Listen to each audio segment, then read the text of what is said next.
Hi friends, அனைவருக்கும் வணக்கம். நான் Tamilarasan. Welcome to stock money YouTube channel. நமது சேனலுக்கு முதல் முறை வரீங்கன்னா மறக்காமல் சப்ஸ்கிரைப் பண்ணிட்டு கூட இந்த பெல் ஐக்கனை கிளிக் பண்ணிடுங்க. ஃப்ரெண்ட்ஸ், இன்றைக்கி பார்த்தோம் அப்படின்னா டிவிஎஸ் மோட்டார்ஸ் டைவர்ஜென்ஸ் நடந்து பிரேக் அவுட் வந்து கொடுத்துருக்கு. டைவர்ஜென்ஸ் 2022 நடந்துருக்குங்க. 4 வருஷத்தோடைய டைவர்ஜென்ஸ் பிரேக் அவுட் நடந்திருக்கு. ஓகேங்களா? அதே நேரத்தில் இந்த பிரேக் அவுட்க்கு பின்னாடி இருக்கிற காரணம் என்னென்னா, டிவிஎஸ் மோட்டார்ஸ் வெளியிட்ட குவார்டர்லி 1 ரிசல்ட், அதாவது 2027க்கான Q1 ரிசல்ட்டை அவங்க வெளியிட்டிருக்காங்க. அதில் என்னென்ன டீட்டெயில்ஸ்ன்னு நான் படித்து பார்க்கும்போது ரொம்பவே நல்லா இருந்தது. ஸோ அதை பற்றின விஷயங்களையும் அண்ட் இதில் இருக்கக்கூடிய ரிஸ்க், அதாவது ஃப்யூச்சரில் இவங்க எதிர்கொள்ளக்கூடிய ரிஸ்க் என்ன அப்படிங்கிறத அவங்களும் சொல்லியிருக்காங்க. இது அவங்க சொன்னதும் பார்த்தீங்கன்னா கரெக்டாக இருக்குது. அதையும் வந்து நாம் பார்க்க போகிறோம். சரிங்களா? ஸோ நம்ம சேனல் சப்ஸ்கிரைப் பண்ணால் மறக்காம சப்ஸ்கிரைப் பண்ணிட்டு இந்த வீடியோ வந்து கண்டினியூ பண்ணுங்கள். ஃப்ரெண்ட்ஸ், இந்த ஸ்க்ரீன்ஷாட் பாருங்கள். 2022 இருக்குது. ஓகேங்களா? ஸோ இந்த 2022 26 ஆகஸ்ட் வரைக்கும் இது நீண்டுக்கிட்டே போகும். இப்போது இந்த கரண்ட் மார்க்கெட் ப்ரைஸ் 4375. ஸோ எப்போவுமே நம்ம வந்து பிஇ ரேஷியோ, பேலன்ஸ் ஷீட் இதெல்லாம் பார்க்குறோம். பட் இதை தாண்டி நீங்கள் பார்க்க வேண்டிய முக்கியமான விஷயம் தான் குவார்டர்லி ரிசல்ட்ஸ். ஒவ்வொரு 3 மாதத்துக்கு ஒரு வாட்டியும் ரிசல்ட்ஸ் வந்து வரும். அந்த ரிசல்ட்டை வந்து நீங்கள் கண்டிப்பாக பார்க்கணும். அதை பார்த்தா தான் உங்களுக்கு என்ன அப்படிங்கிறது, அந்த நிறுவனம் என்ன சொல்ல வராங்க, என்ன பண்ணிட்டு இருக்காங்கங்கிறது புரியும். சரிங்களா? ஸோ இப்போ நான் பாருங்கள், இப்போ நான் எடுத்துருக்கிறது வந்து ஓவரால் பர்ஃபார்மன்ஸ் 2027 2026 குவார்டர்லி 1 ரிசல்ட். அதாவது ப்ரீவியஸ் குவார்ட்டரை நீங்கள் கம்பேர் பண்ணுறதை விட இந்த 4 குவார்ட்டருக்கு முன்னாடி 2026 Q1ம் 2027 Q1ஐயும் நம்ம கம்பேர் பண்ணிக்கலாம்.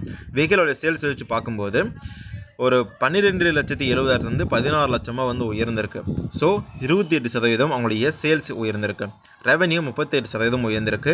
எவிட்டா 41%. நெட் ப்ராஃபிட் பார்த்தீங்கன்னா 51%ங்க. ஒரு வருஷத்துக்கு 51% அவங்க பண்ணியிருக்காங்க. நெட் ப்ராஃபிட் உயர்த்தி காமிச்சிருக்காங்க. ஓகேங்களா?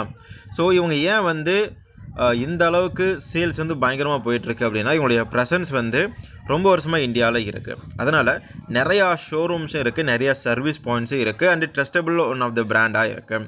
அண்ட் இவங்களுடைய இன்னோவேஷன்ஸ் நல்லா இருக்குது.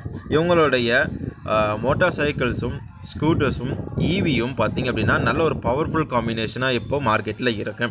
ஏன்னா எந்த நிறுவனமே இந்த 3ல் ஸ்ட்ராங்காக இல்லை.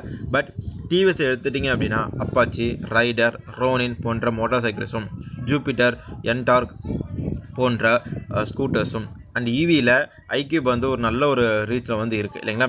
ஸோ இதெல்லாமே பார்த்திங்கன்னா ஒன் ஆஃப் தி பவராக சேர்ந்து இருக்கிறது. அதாவது எல்லாமே வந்து நல்லா சேல்ஸ் ஆகிறதுனால இது ஒரு பவர் பேக்கப்பாக இந்த நிறுவனத்துக்கு இருக்குது. ஓகே, மோட்டார் வெஹிக்கிள்ஸோடைய சேல்ஸ் 19%, இந்த ஸ்கூட்டர்ஸோடைய சேல்ஸ் 36% உயர்ந்திருக்குங்க. அதாவது போன வருஷத்துக்கு இந்த வருஷம் 1,80,000 ஸ்கூட்டர்ஸ் அதிகமாக விற்றுருக்காங்க. And electric vehicles. So electric market, இந்தியாவுடைய எலக்ட்ரிக் மார்க்கெட் யார்கிட்ட இருக்குங்கிறது ஒரு பெரிய கேள்வியாக இருக்குது.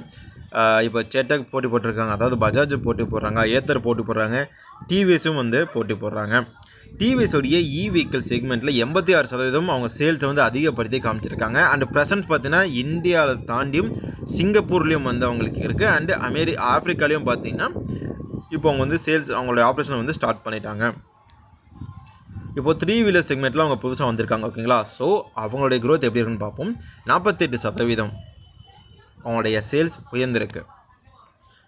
இன்டர்நேஷ்னல் பிஸ்னஸ், ரெவன்யூ அனாலிசிஸ் பார்த்துட்டோம், எக்ஸ்பென்சஸ் இதெல்லாம் ஓகே. என்ன ப்ராப்ளம் அப்படின்னு பார்த்தோம்னா, இந்த ஃபஸ்ட்டு கமோடிட்டி ப்ரைஸஸ் தான்.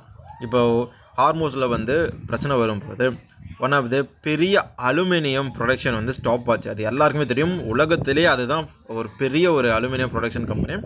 அவங்களுடைய ப்ரொடக்ஷன், அவங்களுடைய சப்ளைஸ் எல்லாமே வந்து கட் ஆச்சு. ஸோ இதனால் பேலன்ஸ் இருக்க அலுமினியம் ப்ரைஸஸ்லாம் உயர்ந்துச்சு. ஹிண்டால்கோட ப்ரைஸஸ் கூட உயர்ந்துச்சு இல்லைங்களா? ஸோ இந்த மாதிரி குளோபலில் என்ன பிரச்சனை நடந்தாலும் எதெல்லாம் கமோடிட்டிஸை அஃபெக்ட் பண்ணுதோ அதெல்லாம் பார்த்திங்கன்னா ஆட்டோ செக்டரை வந்து அஃபெக்ட் பண்ணும். அதே மாதிரி தான் டிவிஸும் வந்து அஃபெக்ட் பண்ணுது. ஸோ இது அன்சர்டனிட்டி எப்போ சரியாகுதோ அப்போ வந்து நல்லாயிருக்கும். பட் இந்த இடத்துல நிறுவனம் எப்படி தாக்கு பிடிச்சாங்க? ஏன்னா நிறைய பிரச்சனைகள் இருந்துச்சு. ஸ்டீலோட ப்ரைஸஸ் ஏறிச்சு, பெட்ரோலில் இருந்து, அதாவது க்ரூடில் இருந்து தான் பிளாஸ்டிக் வந்துச்சு. ஸோ அந்த பிளாஸ்டிக் மெட்டீரியல் அதெல்லாம் பார்த்தீங்கன்னா ரா மெட்டீரியல் காஸ்ட்டாக இருக்குது. அதெல்லாம் எப்படி சரி பண்ணாங்கன்னு பார்த்தீங்க அப்படின்னா ரொம்ப சூப்பராக இருக்குது. அவங்களுடைய வண்டிகளுடைய ப்ரைஸை வந்து அதிகப்படுத்தினாங்க. ஓகேங்களா? அண்டு அவங்க இன்னொரு முக்கியமான விஷயம் பண்ணியிருக்காங்க வந்துன்னா, தேவையில்லாத இடங்களில் வந்து காஸ்ட் கட்டிங் வந்து பண்ணியிருக்காங்க. ப்ரொடக்ஷன் வந்து ரொம்ப அதிகமாக வந்து பண்ணியிருக்காங்க. ஓகேங்களா?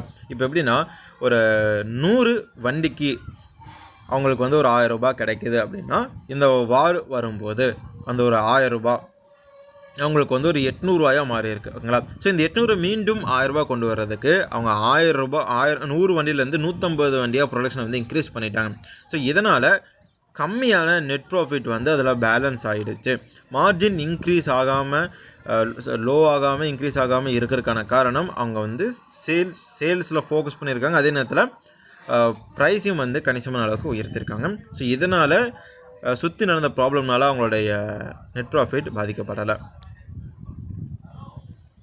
இங்கே பாருங்கள், ப்ராஃபிட் மார்ஜின் போன வருஷம் 12.5 இருந்துச்சு, இந்த வருஷம் 12.8 இருக்குது, உயர்ந்திருக்கு.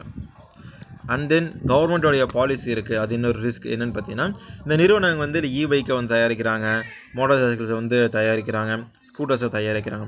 பட் இந்த ஸ்க்ராப் எப்படி வந்து ரீயூஸ் பண்ணுறது, இதை வந்து ஒழுங்கான முறையில் வந்து இப்போ இதெல்லாம் பார்த்தீங்கன்னா இந்தியாவில் வேஸ்ட்டோடைய சேர்க்கை வந்து அதிகமாக போயிட்டுருக்கு இல்லைங்களா. ஸோ இது வந்து கவர்மெண்ட் கட்டுப்படுத்தணுன்ற நோக்கில் நீங்கள் வண்டியை விற்கிறதோடு நிப்பாட்டக்கூடாது. இனிமேல் வண்டியை விற்றீங்க அப்படின்னா ஃப்யூச்சரில் அதை வந்து நீங்கள் ஸ்க்ராப்பிங்கும் பண்ணி அதை வந்து ஒழுங்குபடுத்தி இந்த ஸ்க்ராப் வந்து சரியான இதில் வந்து ரீயூஸ் பண்ணணுன்ற மாதிரியான ஒரு ரூல் வந்து கொண்டு வந்திருக்காங்க. பட் இது வந்து நெக்ஸ்ட் காஸ்டிங் எப்படி இருக்கும், அதுக்கான ஃபேக்ட்ரி செட்டப் எப்படி, இல்லை அதுக்கான ப்ரொசீஜர் எப்படி அப்படின்றத டிவிஎஸ் மோட்டர் மட்டும் இல்லை, பஜாஜ் மற்றும் இந்தியாவில் ஆப்ரேஷன்ஸ் பண்ணுற ஹோண்டா மோட்டார் சைக்கிள்ஸ் எல்லாருமே வந்து இதை பற்றி வந்து பேசிகிட்டு இருக்காங்க. ஸோ இது வந்து எவ்வளோ காஸ்ட் ஆகும், என்ன பண்ண போகிறோன்னு தெரியாது. இது இன்னொரு ரிஸ்க் இல்லை, இது வந்து இன்னொரு அடிஷ்னல் செலவை வந்து கொண்டு வரப்போகுது. அண்டு இவங்க எதில் இன்வெஸ்ட் பண்ணியிருக்காங்கன்னு பார்த்தீங்கன்னா ஜாம்பியாவில் இன்வெஸ்ட் பண்ணியிருக்காங்க. அண்டு சிங்கப்பூர்லேயும் இவங்களுடைய ஒன்றாவது ஃபேக்ட்ரியில் இன்வெஸ்ட்மெண்ட் வந்து பண்ணியிருக்காங்க. ஜனா ஸ்மால் ஃபைனான்ஸ் பேங்க்கில் 193 கோடி ரூபாய் இன்வெஸ்ட்மெண்ட் வந்து பண்ணியிருக்காங்க. ஸோ இவ்வளோதாங்க இவங்களுடைய விஷயங்கள் எல்லாமே நான் வந்து சொல்லிட்டேன்.